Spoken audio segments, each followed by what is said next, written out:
This is Up Next, and I am Sarah Henderson. This is your weekly ritual for the arts, theater, culture, and shared stories. And today we begin with something familiar, a birthday. Yes, I have just turned 40 something. Oh, okay, I'm gonna say it. I just turned 46 and I'm really proud of it. Yes, I'm now in my mid 40s. And I think it's a really good reason to celebrate. But today, what we're going to talk about is not my birthday. It's birthday in generals. And not really like the way we usually think about it or talk about it. It's not just cake, you see. Although others would say, yeah, okay, it's my birthday. I can have my cake and eat it too. But it's also not just about candles. It's not even the polite happy birthday messages we type, send, and scroll past. But to those who greeted me on my birthday, thank you very much. I really appreciated the greetings, the wishes, those who sent me private messages, and those who have posted on my timeline. Thank you so much. Sometimes, we tend to have a connection only on this day, on my birthday, and when we greet each other, happy birthday.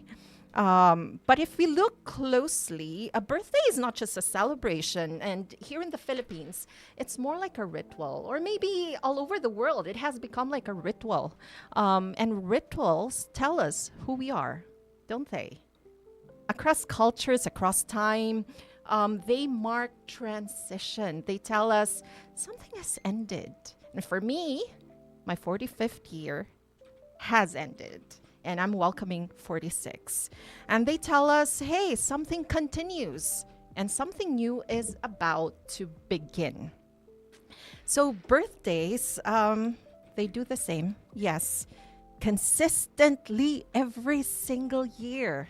We gather, we prepare, we mark time, we bring out food, and in our culture, we don't just bring food, we bring abundance, a full table, a shared table, because celebration for us is never meant to be experienced alone. There's always someone beside you, someone across from you, someone arriving late. And someone being waited for. And maybe that's why one of my earliest memories of a birthday doesn't really begin with blowing candles. It actually begins with waiting. I was 3 years old. Yes, I was really trying to remember, like, what would be my earliest memory of my birthday? And I'd say I was 3 years old, and I was standing on a chair because I was too small to reach the table. And in front of me was everything. But that celebration, I remember the lechon that was right in front of me. It was a lot bigger than I was. And it was a table full of food. And right at the center was the birthday cake, of course, with candles. And for that time, that was 3 candles. I was wearing a white and purple dress, my hair pulled back into a ponytail, and I was ready.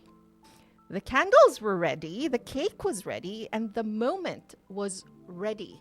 But I wasn't allowed to begin, not yet, because I was waiting for my dad. And yeah, he was working, so he had to come home first from work so I could blow my candles. And I remember this clearly, standing there on that chair, looking at a life that was already happening, but not yet allowed to begin. And even then, before I had the language for it, I understood something that sometimes we are taught to wait for a moment, to feel complete before we allow ourselves to step into it. And what I didn't know then, of course, I was 3 years old, but I understand now at 46, wow, is how much of our lives are shaped by that idea. We don't just wait on birthdays, we wait in life. We wait for the right time. We wait to feel ready. We wait for approval. We wait for someone to arrive. And so the moment can finally begin. And every year, we return to this ritual. We gather, we prepare, we mark time. And whether we realize it or not, we ask the same question. Not out loud, but somewhere within us, we ask, what is up next? Another year, another version of ourselves, another set of choices waiting to be made. A birthday is not just a celebration of age, thankfully. It is, however, a checkpoint for many, a mirror, a moment where we stand between who we have been and who we are becoming. And yes, we'll try not to overuse that word today, becoming. And if we are honest, it is also a moment of accounting. What did this past year take from me? What did it give me? What did it teach me? Whether I was ready to learn it or not. Time does not ask for permission, it just moves. And birthdays, they are how we catch up to it. They are how we pause, even briefly, to say, this is where I am. Not sometimes where I thought I would be or where I was told I should be, but here. Maybe that's why birthdays matter more than we admit. Beneath the celebration, beneath the photos, the greetings, the rituals we repeat is something much more personal, a question. And not all of us like answering this question. Am I living the life I want to be living? And if not, what is up next? If birthdays are rituals, then the stories we carry inside them are not accidental. They are shaped by memory, by expectation, and sometimes by the versions of ourselves we had to be just to get through a moment. So I'd like to go back to the time I was 3, but not just that moment. Let's go back to the birthdays that came after and what they quietly taught me about waiting, about wanting, and about a life I thought I was supposed to live. Let's keep building. So from that thought, waiting, wanting, the many versions of us on our birthdays. If you think about it, birthdays don't just mark time. They reveal who we are at different stages of our lives. And the funny thing is, every version of us thinks she understands everything. You would say, oh, when I was like 3-year-old, when I was 5-year-old, I was 7, 10. We remember a version of ourselves that's quite different, in every moment. So There was a time when birthdays felt like a performance, maybe, but not in a bad way, in a very real and very human way. You wanted to look good, you wanted the moment to feel special, you wanted people to notice. And let's be honest, there's a part of that that never really goes away. When you're younger, you don't always know where the line is between celebration and validation. So you dress a certain way, you show up a certain way, you hope the right people are there, and you hope they see you the way you want to be seen. And if they do, it feels like a good birthday. And if they don't, well, suddenly the cake doesn't taste the same. Then there are birthdays that arrive during seasons of proving. We have to prove ourselves. We have to prove our worth. And you know those years when you're building something, trying to become someone, trying to be taken seriously, you measure your life in milestones. Did I achieve enough? Did I move forward? Am I where I'm supposed to be now? And birthdays become, yes, a checkpoint, not of joy, but of progress. And suddenly, instead of celebrating, happy birthday, it becomes like you're evaluating. Happy evaluation then. Instead of blowing out candles, you're mentally listing what worked, what didn't, what still missing. And the energy just keeps changing, because somewhere in that season, you start believing that your worth is tied to how much you have accomplished since the last time you sang happy birthday. And then there are the birthdays that don't go the way you planned, the ones where someone is missing, the ones where something didn't work out, the ones where you thought, oh, you would be somewhere else by now. And those birthdays feel different. They're heavier, maybe quieter, a little harder to dress up, but still, you show up. You still smile and you still celebrate, no matter how hard it is or how difficult it might feel. But somewhere inside you is a thought, this is not what I imagined. And those are the birthdays that actually teach you something important. Life does not wait for everything to be perfect before it continues.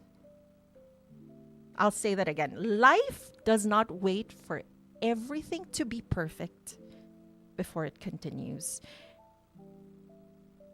Even as we grow older, we keep waiting. Not for our dad to come home this time, but for something else. We wait until we feel ready. We wait until we are more confident, maybe. And we wait until things make sense. We wait until the timing is right. And maybe until other people understand. Sometimes we wait so long that we don't even realize the moment has already passed. And at some point, we have to ask, how much of my life have I postponed while waiting to feel certain, to be sure? If we're being honest, certainty is really overrated, isn't it? And also very rare. Most of the time we are not sure. We are just deciding, choosing to try, choosing to show up, choosing to move forward, sometimes without full clarity. And maybe that's what those birthdays were preparing us for. It's not preparing us for a life of perfection or a life of completion, but maybe participation, and when I look back now at all these birthdays, the ones that I felt full, the ones that I felt lacking, the ones that I felt like something was still missing, I see one thing clearly. I was always waiting for something to feel complete before I allowed myself to be fully present. And the truth is, life was already happening. The laughter was real, the people were there, the moment was unfolding, but I was still just slightly outside of it, just waiting. Maybe that's the shift that changes as you grow older. Every birthday means you're growing older. And you just hope that you would be able to be so different, so new, so bold. You start to see your life not just through the lens of what's missing, but through the reality of what is already here. And that changes everything. But suddenly, you're not trying to fix the moment. You're not trying to complete it. You're actually living it. And I think that's the most important thing. Being able to live your life and not just surviving, not just even thriving, not just waking up in the morning and doing what has to be done in a mechanical fashion. It is actually in living it. You're actually living it. Hi to our friends here at Tops. Thanks for listening. You are listening to Tops TMC 105.1 Tops Media Center. This is Up Next, and I am Sarah Henderson, and we are talking about birthdays and how it is to find the art of growing older and growing bolder. And we're saying that, we have to find the time to live and not just survive and not just try to wake up in the morning and just face life. Is that actually living? And I guess many of us just wait for the best moment, for the right moment. But once you stop waiting, or at least once you begin to notice how often you've been waiting, you start to see other things more clearly. The expectations you carried, the roles you played, the parts of your life that were never really yours, but you held onto anyway because you thought you had to. So let's talk about that. The things we learned to carry, the things we were never meant to keep. But before we continue, I'd like to say hello to those who are listening today. I'd say hi, Grant Bacautas, and thank you for listening. Wisdom wisdom comes with age, and it seems like I'm getting more of it every year. So we're talking about the art of growing older and bolder. So we're always proving, the expectations, the life that we are taught to carry, and the waiting for the best moment. So what is the best moment really? I think that once you start to notice how often you've been waiting, waiting for the right man, even waiting for the right job, waiting for the right offer, waiting for the right time, you begin to see other things more clearly. It's not just the moments you delayed, but the reasons why. Why wait? Waiting does not exist on its own. It's often tied to something deeper. It can be expectation. At some point, and it happens earlier than we often realize, we learn that life is not just something we live. It's something we perform. We are taught how to behave, what to say, what success looks like, what failure looks like, what is acceptable, what is too much. And if you're a woman, the list gets longer. Be strong, but not intimidating. Be confident, but not too loud. Be capable, but still likable. Be successful, but not threatening. So it's a full time role. And the problem is, no one ever tells you when you're allowed to stop playing it. So you don't. You carry it into your 20s, your 30s, your 40s. You refine the performance, you get better at it, and from the outside, it looks like growth. But on the inside, it can feel like exhaustion. And then comes the need to prove. You have to prove that you belong. You have to prove that you're capable. You have to prove that you deserve to be in the room and prove that you're more than what people assume. And here's the dangerous part. At first, it feels empowering. You work harder. You show up stronger. You push yourself further. And it works. People notice, opportunities come, you build something, but over time, the proving doesn't stop. It just becomes your baseline. Suddenly, you're not working hard because you want to. You're working hard because you feel like you have to keep earning your place. And this is where something shifts, because at some point you start to feel it, not all at once, but in small moments when you are tired in a way that rest doesn't fix, when you are successful but still unsettled, when you are surrounded but still slightly disconnected. Then a question begins to form, a persistent one. Maybe not urgent, but it's there. You start asking, if I stop proving, if I stop performing, if I stop pushing, who am I? And here is the truth. Not everything you are carrying is yours. Some of it was given to you. Some of it was expected of you. And some were shaped in rooms you needed to survive. And it served a purpose. It got you here. It got you to where you are now. But not everything that got you to where you are now is meant to come with you next. So this is where the real work begins.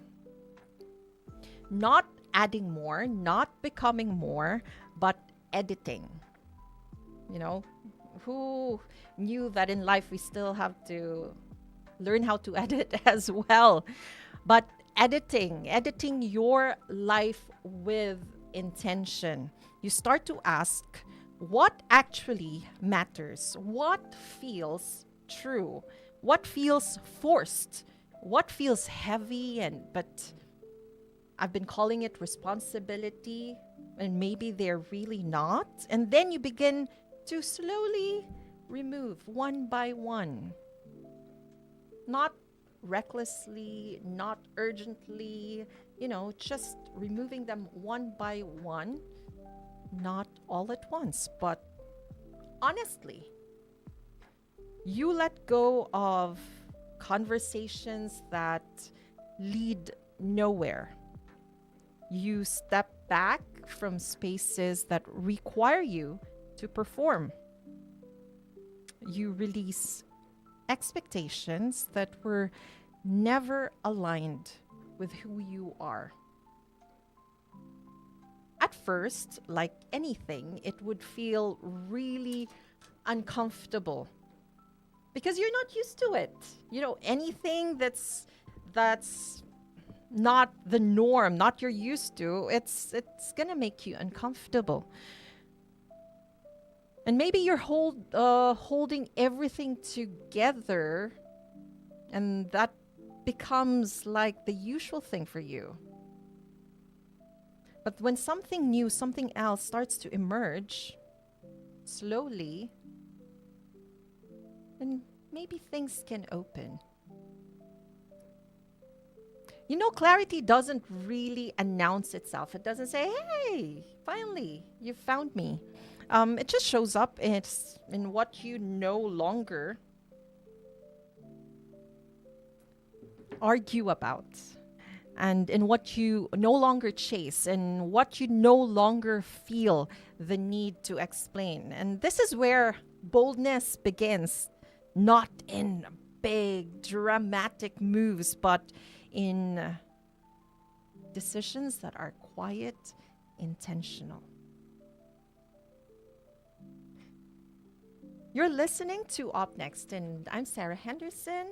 We're here live at TMC 105.1 at the Tops Media Center.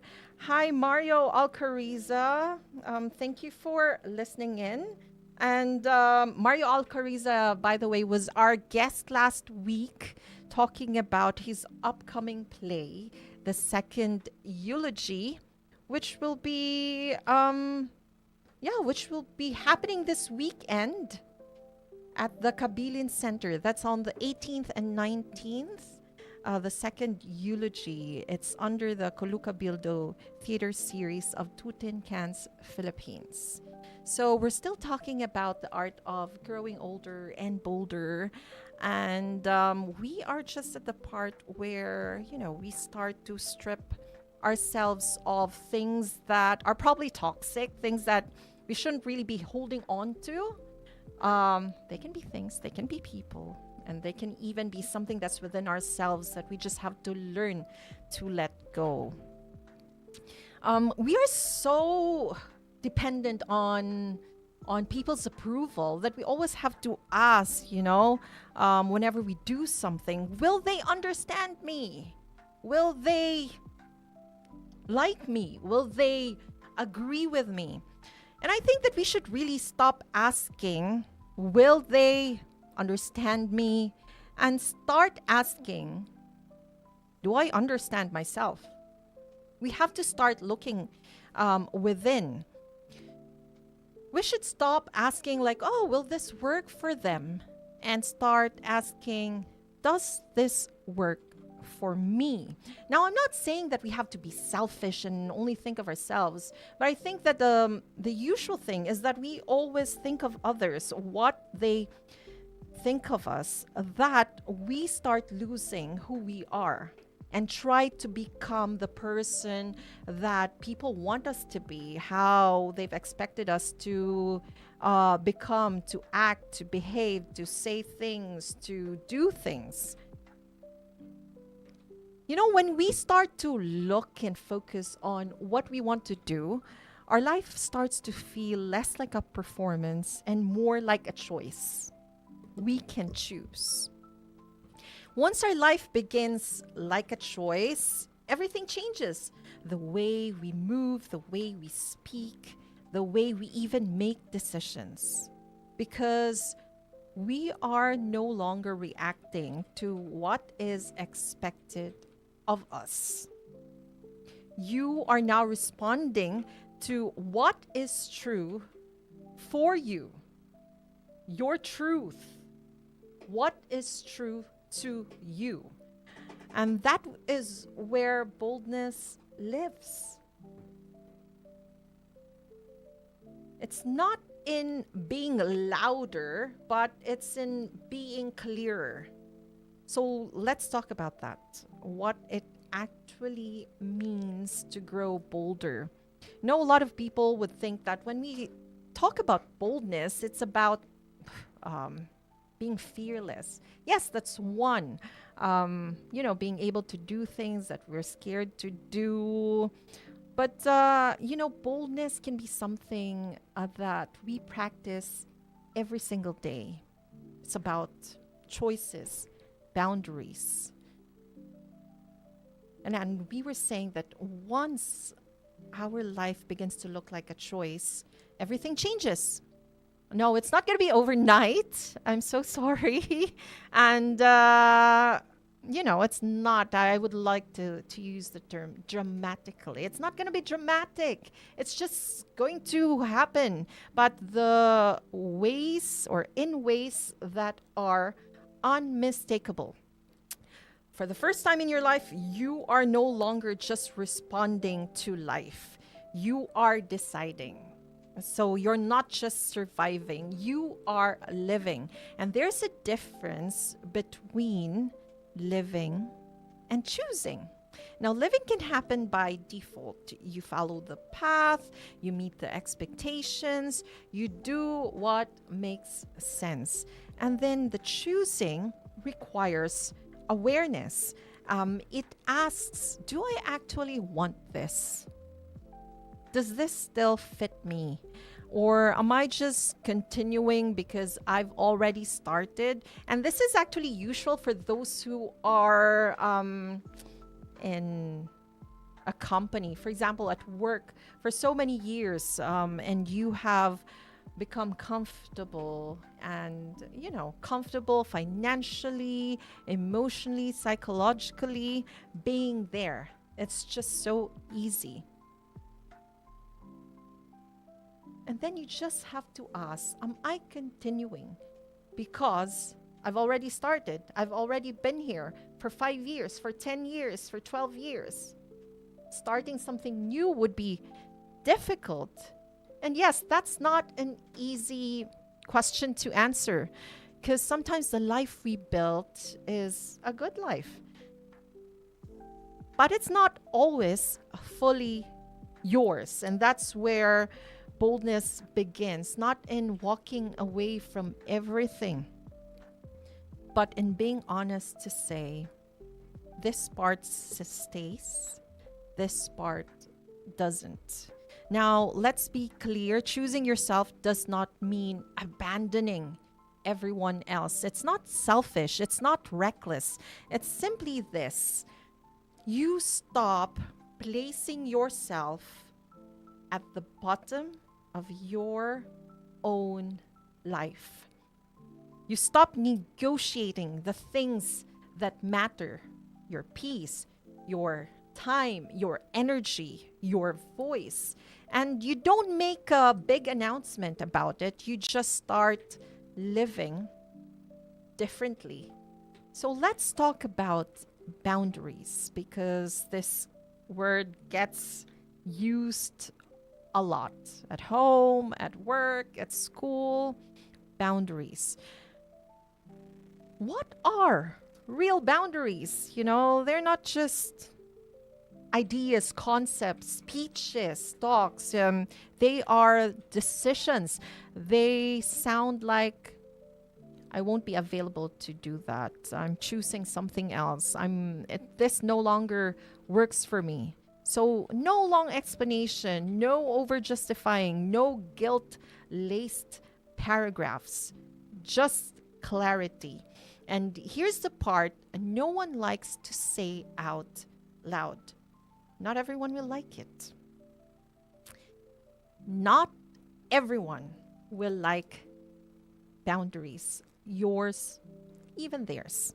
Some people were very comfortable with a version of you that was easier to access. The version of you that said yes quickly, that explained everything, that adjusted.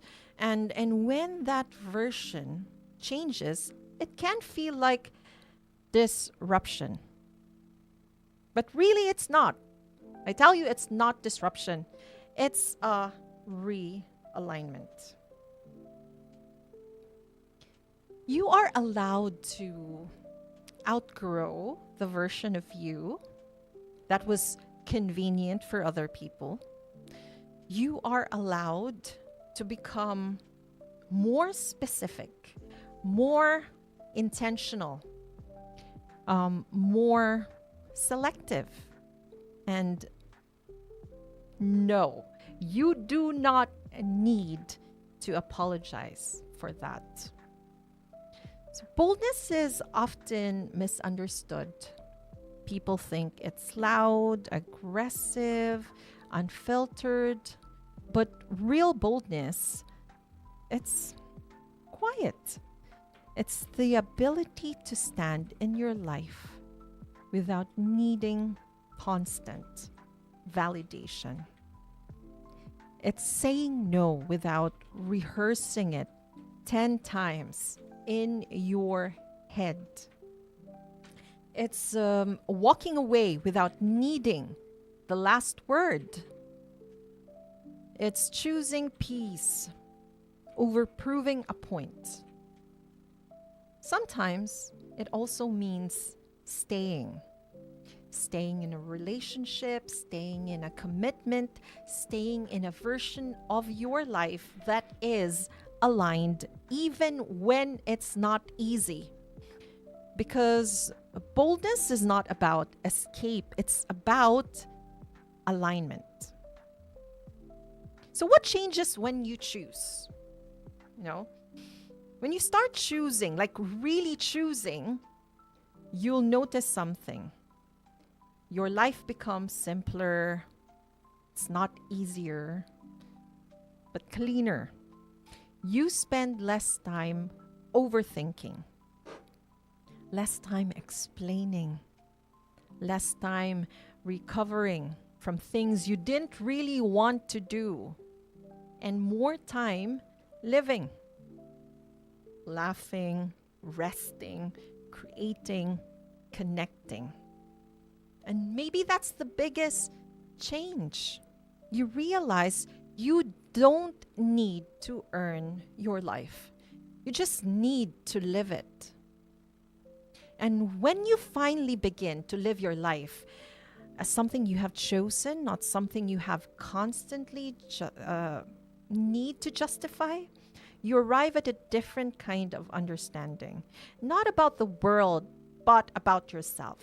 What matters, what doesn't, what stays, what no longer belongs.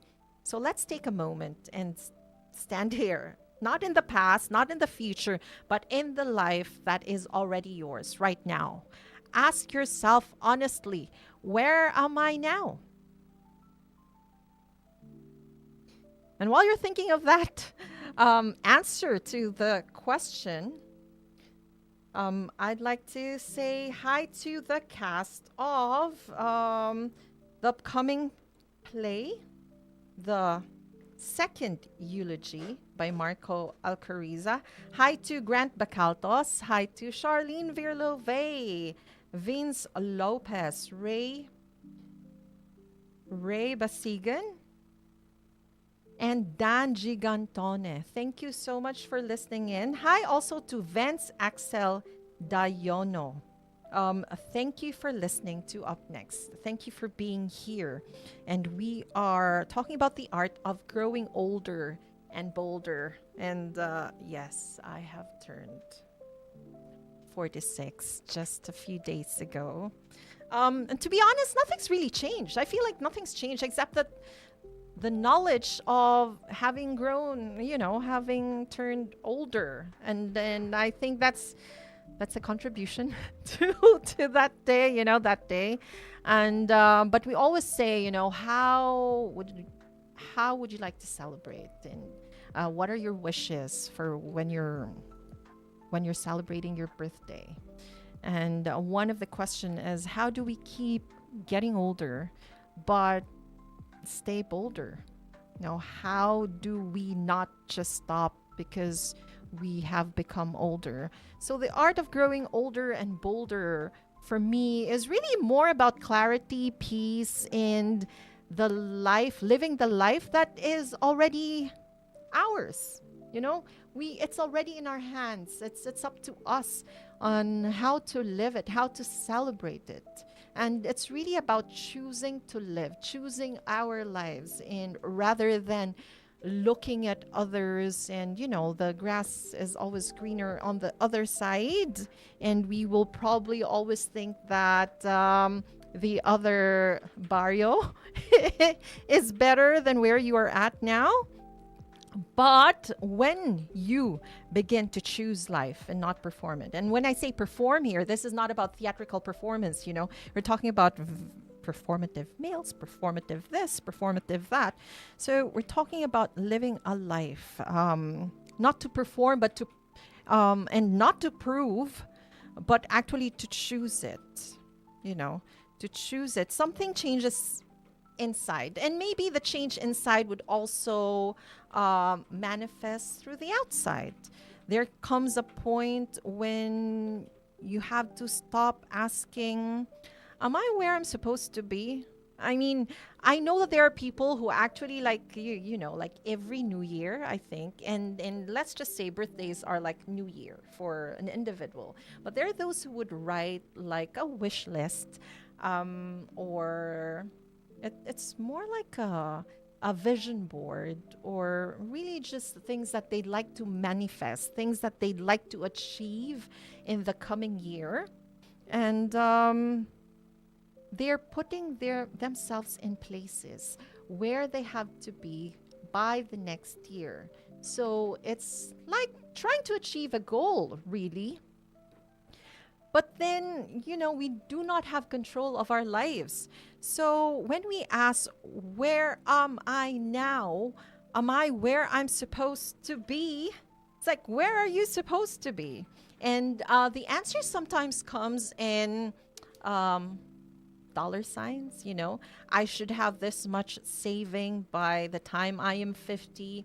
I should have this number of investments, properties by the time I am 60. I should have this number of kids by the time I am 30. Oh, wow. Or 40. And, you know, I should be married by this time. I should have completed a doctorate by this age. We have those expectations, but we are the ones who actually made those plans. But what if you are where you never thought you'd be? And maybe it's for the better. And you start saying and claiming, this is where I am. Not with defeat or resignation, but with celebration. You know, this is where I am. And say it with gratitude. Because you know, this life, it's the only one you have right now. And the things that happen to you, they're not always an accident. They're not an accident at all. And it's not always a bad thing. It is, yes, the result of the choices you made, the risks you took, things you held on to, and the things you let go of, sometimes too late, sometimes just in time. And it may not look like the way you imagined, but it is real. And I think if we look at the bright side of things, we look at what being here has given to us. You know, we're still standing, we're still fighting, we're still living and celebrating. Gratitude, the attitude of gratitude, you know, would actually help us see life in a better way. And birthdays are no longer about achieving a goal, but more of a celebration of another year that has been accomplished. Time doesn't just pass, but you know, it teaches. So it's not always gently, but not also when you're ready. So I guess we ask, what does time teach us? And if you were going to look back, even just look back at the last year, or the past 2 years, the past 5 years, what have you learned? And the more we grow older, the more we gain wisdom, right? And it's because time teaches us something very consistently. It teaches us to show up, you know, to stay. It also shows us who shows up, who stays, and then, of course, who leaves. But what's great is that we tend to learn more about what matters, what doesn't, what you thought mattered, but doesn't anymore. And maybe one of the hardest lessons is this: not everything lasts. Not every relationship and not every version of you, not every plan you once believed in. And that used to feel like loss. But, the difficulties don't last forever. Nothing lasts forever. The struggles, the pain, the things that you thought you couldn't let go of. So now you begin to understand that relationships are not just about connection, they are about alignment. So who sees you, who respects you, who meets you where you are, not where they want you to be. And you stop trying to convince people to understand you. You simply notice who already does. And then, of course, for many of us, I think for those who are still working, those who have left work and started businesses, but I'm sure there was a time when work defined everything. What you achieved, what you produced, what you could show. And there is nothing wrong with that. It builds you, it shapes you, it gives you direction. And so you put your heart and soul into the work that you do, because you're maybe really proud of it. And you're able to show what you can do and what you're good at. And you spend hours at work. You stay late at night. You're just giving it your all because you believe in it. But a lot of it was also you believe that that's where you belong, and that's where your worth belongs. At some point, you realize that you are more than what you do. Just because you're good at something, just because you're good at this job, that's the only thing that's good about you. You are more than what you do, and your value does not increase just because you are constantly producing.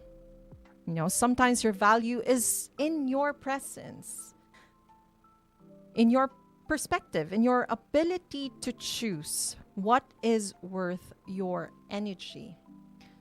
And for many, it's actually difficult to make a choice when you have to think about the different struggles in life, and you always have to go for survival. But even then, even with that difficulty, there is still a choice, and you can make that choice. And sometimes that choice can just mean embracing and accepting that this is the reality that you have now, but it doesn't mean that it has to stay that way forever. So if you're wondering, we're talking about birthdays actually, and what they mean to us every year, and what we have to celebrate every year. Aside from having grown another year older, it actually takes us to different emotions. Actually, there are those who feel empowered on their birthday. They celebrate in the best way they can.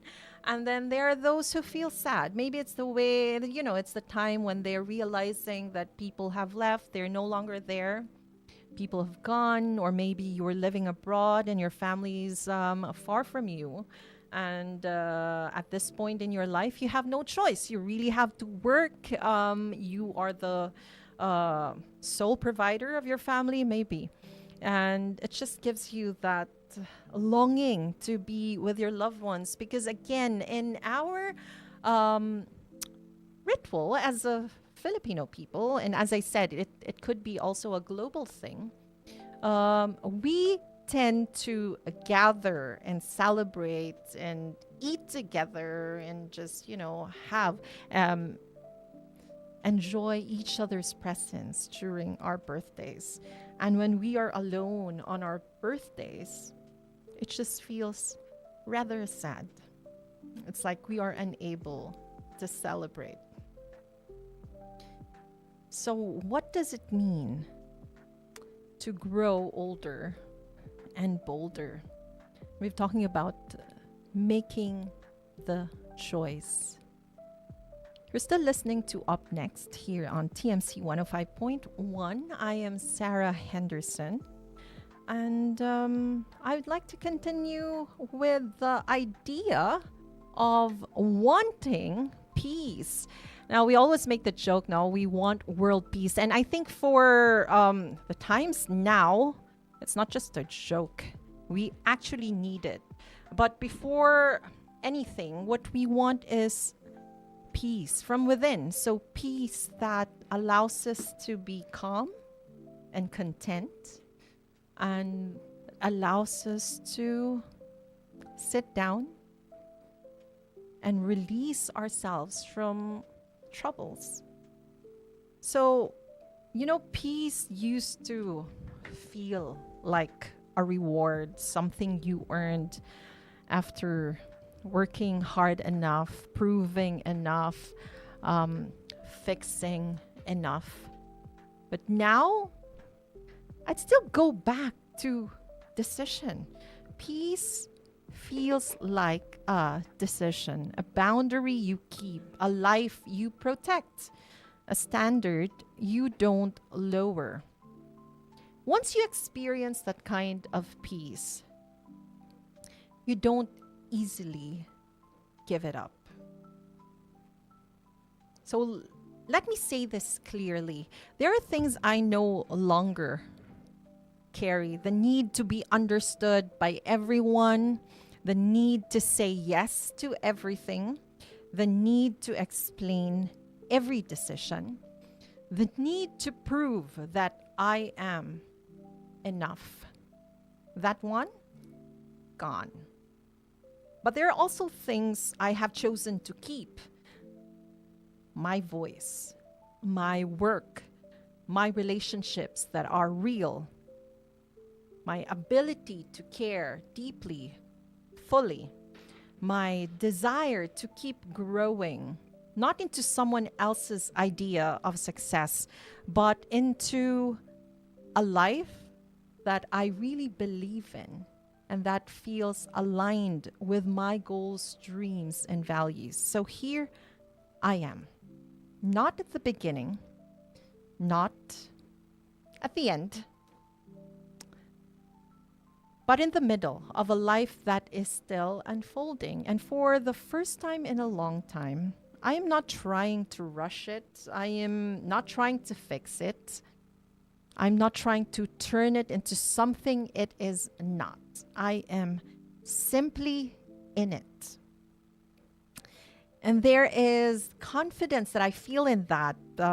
Again, it's not loud. It's not performative. It's just steady. The kind that says, I know who I am. And I know what matters to me. And I know what I will no longer negotiate. And that is enough. I'm just happy with where I am in right now. And I'm happy with the person that I am. And I guess when you reach that kind of content, that kind of understanding, that kind of knowledge, you begin to look back, and this time not with regret, but with honest understanding. Because, this version of you did not arrive here alone. She was built by every version that came before her. So for me, I have become who I am and what I am now because of the person I was last year and the year before, and of course the many years before that. So let's talk about that, the woman I've been.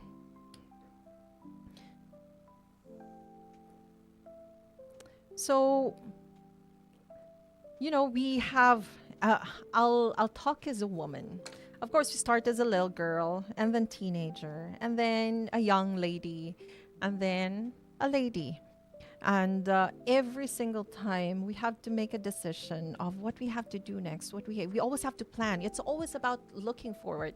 It's always about what we want to happen tomorrow. It's not about today and just live in the moment. We always have to decide what is up next. I want to do, I want to go to the next destination. I want to do the next project. I want to dance the next dance. And but I think it's very important. We have to acknowledge like who got us here, what got us here, and there are loads to talk about that. It's not always the version of us that was successful. Most of the time, it's the version of us that failed, because in those failures, we have actually found wisdom. We found some sort of warranty that hopefully in the next one, in the next situation, we have learned enough to know better. So it's not always the polished one. It's not always the perfect ones. It's that has brought us to where we are now. All the versions of ourselves that existed before this moment, I would say it's really an ensemble, an ensemble of them that came together and made me who I am today. And there's always the tendency, I believe, that as we grow older, we look back our past selves with judgment. We say things like, I should have known better. I shouldn't have stayed that long. I can't believe I allowed that.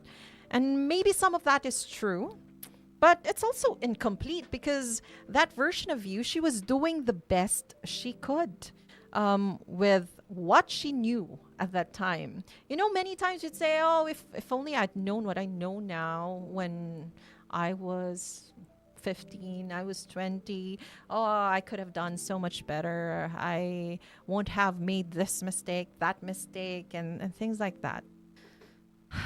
But isn't that part of growing up? And each time we fall, each time we make a mistake, I believe when we become bolder, when we stand up, when we rise up, when we say, hey, I've learned and I'm moving forward. So let's go back to my 3-year-old birthday girl. Me as a 3-year-old kid waiting for my dad, standing on that chair in that white and purple dress with hair in a ponytail. No, not ponytail. Was it ponytail? No, ponytail, waiting, just not impatient, not complaining, maybe a bit whiny because I was really excited, but I was just waiting anyway. I believe that moment would only begin when everything and when everyone was in place. And I believe that there was something so pure about that. As little kids, we trust the structure. We trust the process. We trust that someone would arrive and that someone would be there to protect us. Someone would be there to save us. Someone would be there to take care of us. And in many ways, that kind of trust is something that we spend years trying to rebuild. There was a version of you who wanted to be noticed, who dressed carefully, who spoke carefully, who showed up in a way that would be accepted. So she learned how to read a room, how to adjust, how to belong. And maybe now you look back at her and think, oh, she tried too hard. But maybe she didn't. She was learning how to exist in a world that didn't always make space for her. And that takes intelligence, that takes awareness, that takes strength. So there was a version of you who worked hard to prove yourself, to prove you were capable, to prove you deserved to be there, to prove you were more than what people assumed. And you did it. You built something. You earned your place. You showed up. And maybe now you're tired, but don't dismiss that little girl or that little boy, because she carried you through rooms you didn't feel ready for. And of course, there was the version of you who stayed longer than you should have in conversations, in situations, in relationships, in expectations. And I'd say it's easy to look back and say, oh, I should have left earlier. I'm sure many can relate, especially when it's been long past. But maybe some of you also stayed because you believed in something or someone, and there's nothing wrong in that. You just didn't know that leaving was an option. And that doesn't make you weak. It makes you human. And of course, not every version of you was meant to last, but every version of you was necessary. So instead of rejecting those versions of yourself, the older versions of yourself, or distancing yourself from them, what if you acknowledged them? What if you said, hey, you got me here. You carried what I couldn't. You did what you knew how to do. I think so many times we are so bothered, so concerned about the pains and the pains and sufferings and failures that we have to go through life, that we forget to enjoy the little triumphs, the little things that made us smile, the little things that made our hearts flutter, and I think that those are the moments that if we have to look back and remember, we can truly say how gratifying it is to be alive. There are those moments wherein we can just keep, for those of you who are on your own, you'd say, oh, it's actually nice to be alone, And for those who are with partners, you'd say, oh, I'm so happy that I found someone and all that. And for those who are surrounded by love and people who are very supportive, you'd probably say, oh, when I'm able to, I will give back. But the different situations and conditions that we are in right now, again, are brought by decisions that we've made in the past. And whether they were good or bad decisions, I believe that they've made us stronger. They've made us bolder. And so I'd like to take it from here and ask, who am I now? Who are you now? So if you're like celebrating your birthday today, oh wow, happy birthday. And for those who have just celebrated their birthdays this month of April, I think it's a nice time to reflect and ask who I am now. Who am I now after all these years, after having celebrated many birthdays and hoping to celebrate more birthdays in the coming years? Who am I now? The person that you are now is not separate from the different versions of your past. You are built from them. You are built from the little kid who waited, who wanted to be seen, who wanted to prove, who wanted to stay. And now you learn to choose. You're no longer afraid, hopefully, or you choose not to be afraid. And you're choosing not out of pressure, but maybe more of understanding. So at some point, our identity stops being something we are trying to figure out. It becomes something we are actively living. So never perfect, never complete, but at least truthful. And I guess that's enough to be living in our own truth. That is important. When we reach that point, when we can look at our life and at ourselves with honesty and with grace, the question changes. It's no longer what is up next. It becomes, what am I ready to choose now that I know who I am? So let's come back. I'd like to come back to that moment, to the table, to the girl on the chair, and the woman who no longer waits. I think today is a day, I hope, that for those who are waiting for a sign to make a decision, this is your sign now. If you're listening to Up Next, that's what's up next. Just make that decision. Be bold. Do not worry. Just go for it. Trust your own self. And I guess, again, the problem is always having to relearn trusting because of the so many times, maybe the so many experiences wherein we have not been protected. We have not been defended.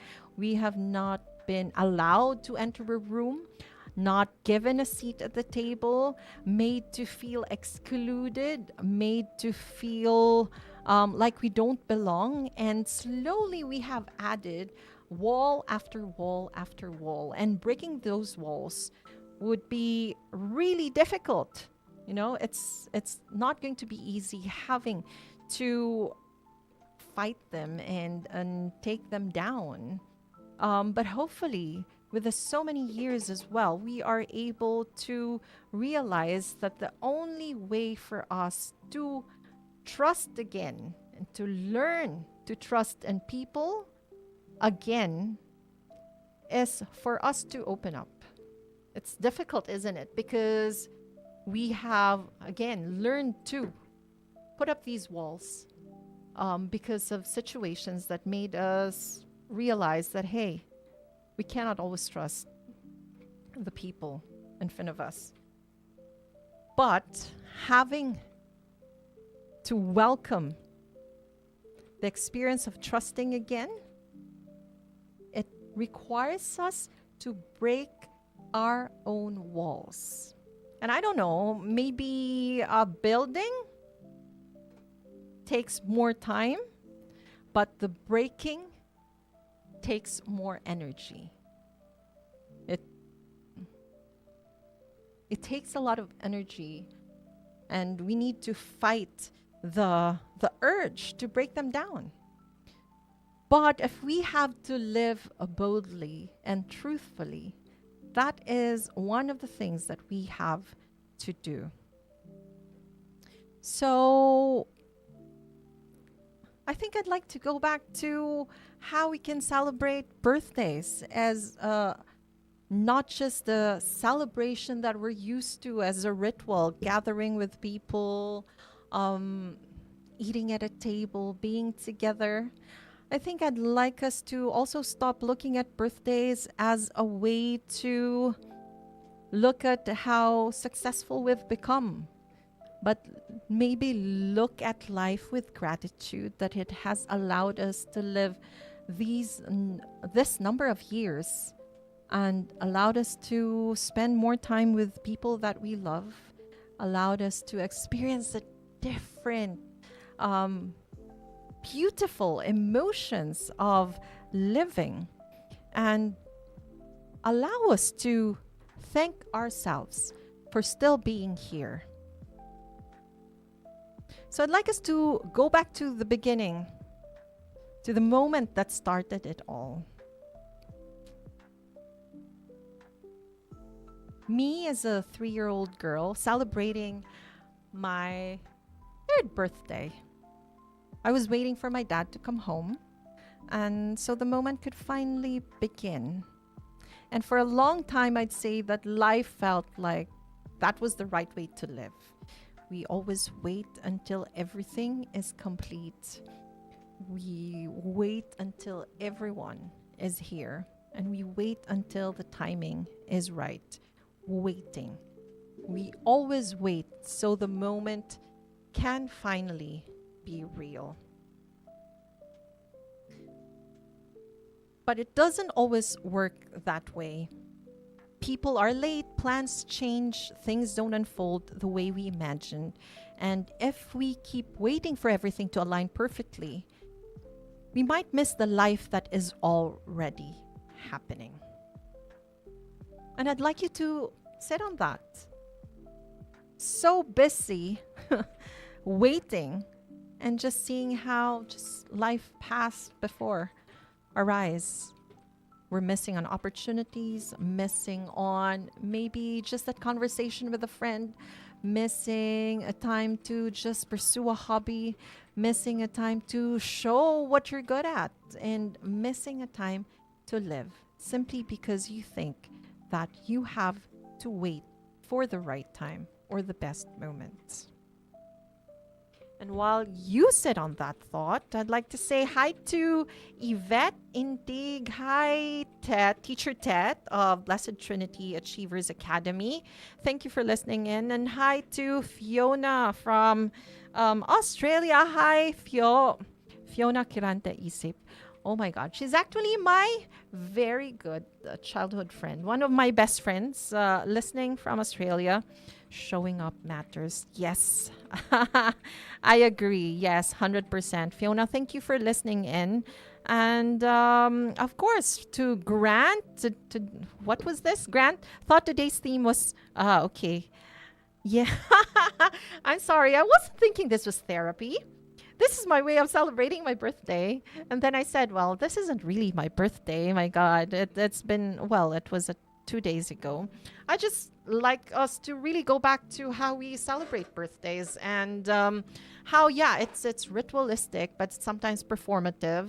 And again, if I go back to what we've just discussed, me just talking here really.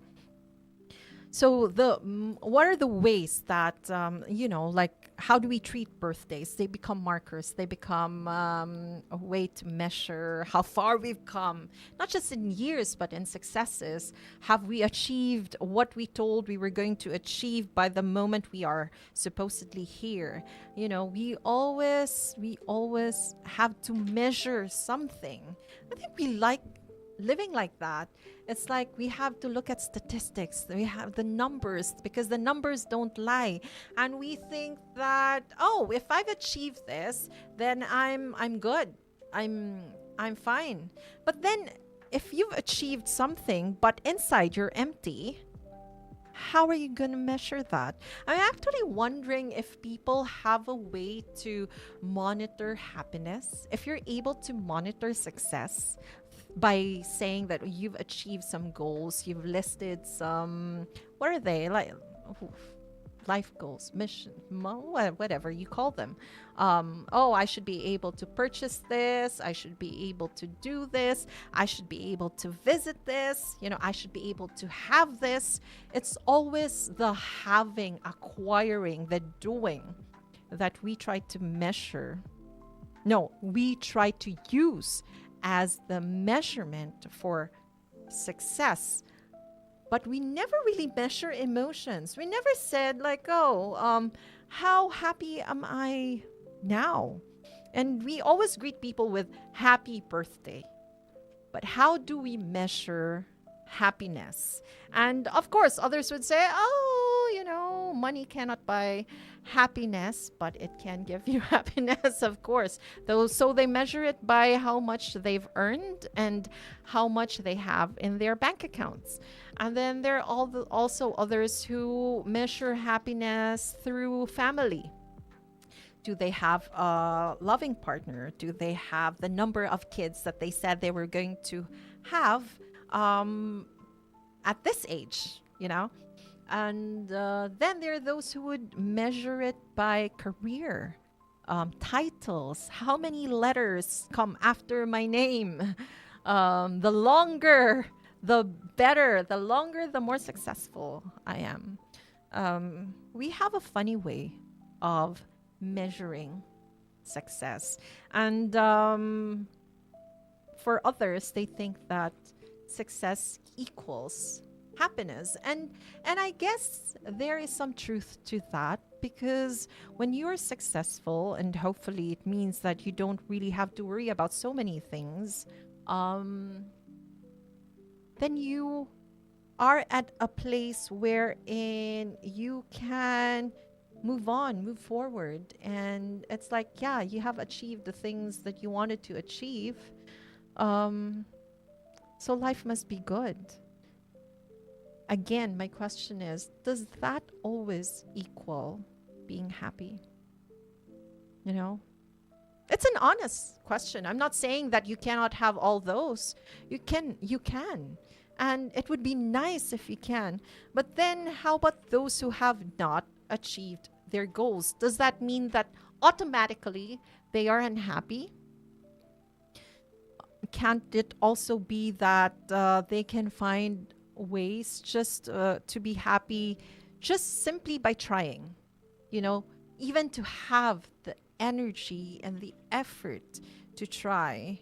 And maybe having someone who is supportive, having someone who understands that despite the failure, you are still enough. You are, oh my God, I use the word failure, but it doesn't even have to be failure. It's just that you haven't achieved what you meant to achieve at this point in your life.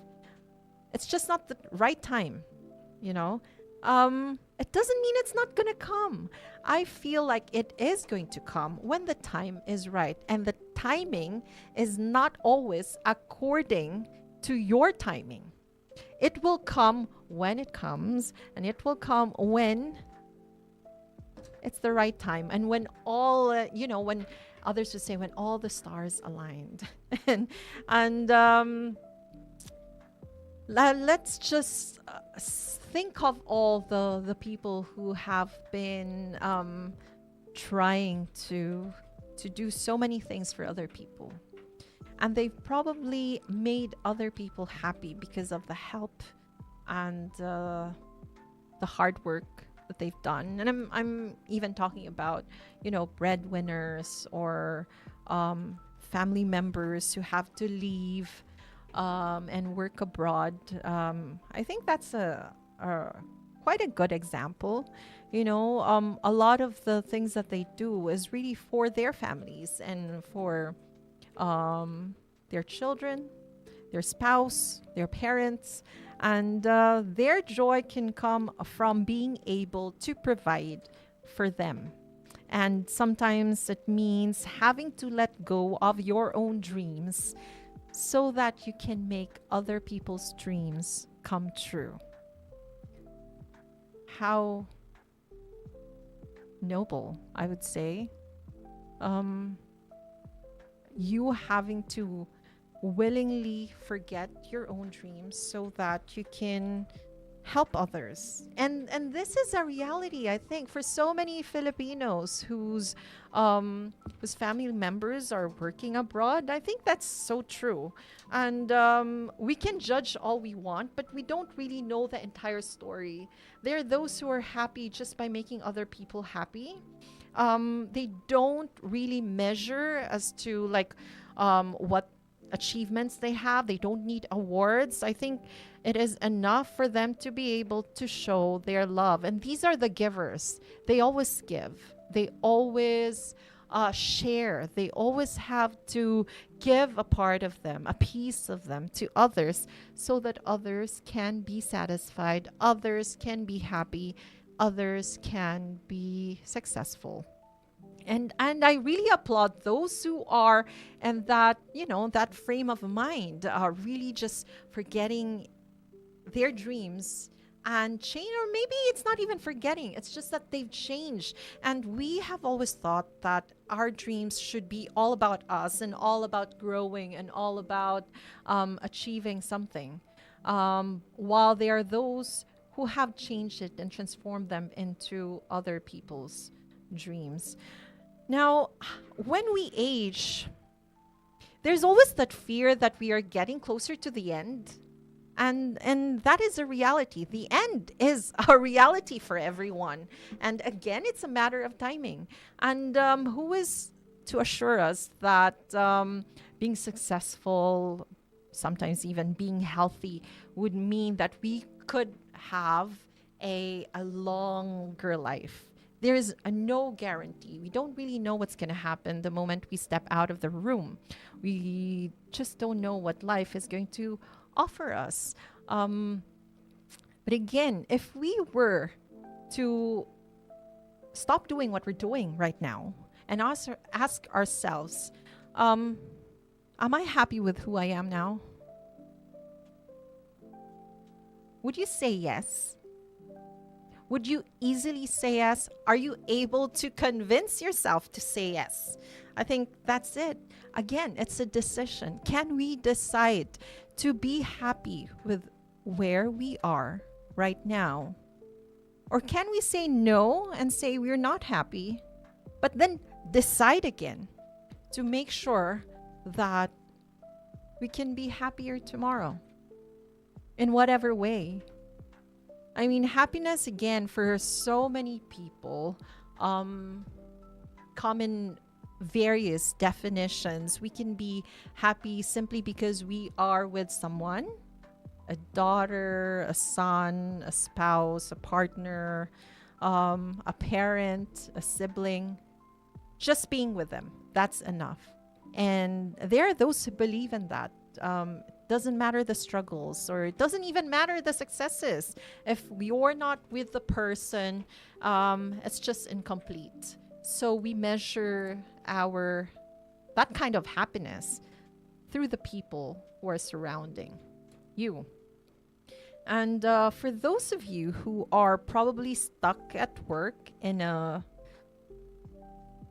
toxic environment, unfortunately, I mean, you have to make that decision. Is this the place that you can probably stay in for a while, or is it time to move on? And you see, it doesn't always have to be now. Sometimes acknowledging that you're not in the right place is just enough for today. And doesn't mean you have to accept it. It just means to say that you are acknowledging that this is not where you want to be forever. And you will look for the direction that will take you to a place where you are valued, strongly valued by your skills, by your offerings, and by simply who you are. And then, I think that, in conversations when it comes to birthdays, maybe the usual thing in mind is parties. How we organize a party, how we manage a guest list, how we design the clothes, the gowns, the dresses. These are the usual ideas of when someone is preparing for a birthday celebration. I just choose to stop for today and talk about the inner works, what's going on inside us. And I'm sure that we've had that birthday wherein we felt like there was no reason to celebrate. But again, if we were to live with gratitude, it's actually enough to just be alive, to be able to celebrate another year, welcome another year. That is enough to celebrate. Maybe not loudly like we're used to, maybe not really inviting people to be there with us and sit with us at the table, but just really saying a prayer and being grateful that the so many years have brought us to where we are now. So I think that what I understand what I understand now at 46 years old. Oh my God. Standing in a life that is not perfect, not complete, not figured out fully, but hopefully real and authentic. The table is already set for me. The people who are here are here. The people who matter most are here. I am with them and they are with me. And the life I have built with all its turns, all its lessons, all its unexpected directions, it's already mine. And this time, I don't wait. I don't wait for the perfect version of myself. I don't wait for everything to make sense. I don't wait for someone else to arrive so I can begin. And if the cake is already in front of me, I'm blowing the candles. I don't care who's there because growing older has taught me to see what it means to live. But growing bolder, it has taught me to choose. To choose this life as it is, not as it should have been. To choose the moment as it is, not when it becomes easier. To choose the version of myself fully, clearly, without apology. So if you're listening to this wherever you are in your life, maybe this is your moment too. Not to wait. Don't wait for your birthday. But look at what is already in front of you and ask, not someday, not later, but when everything, not even when everything feels certain, ask it now. What am I ready to choose?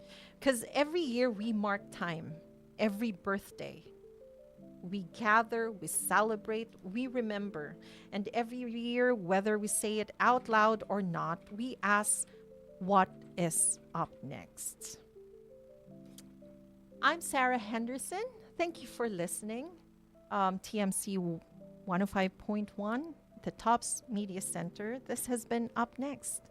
And hope to see you in the next ritual.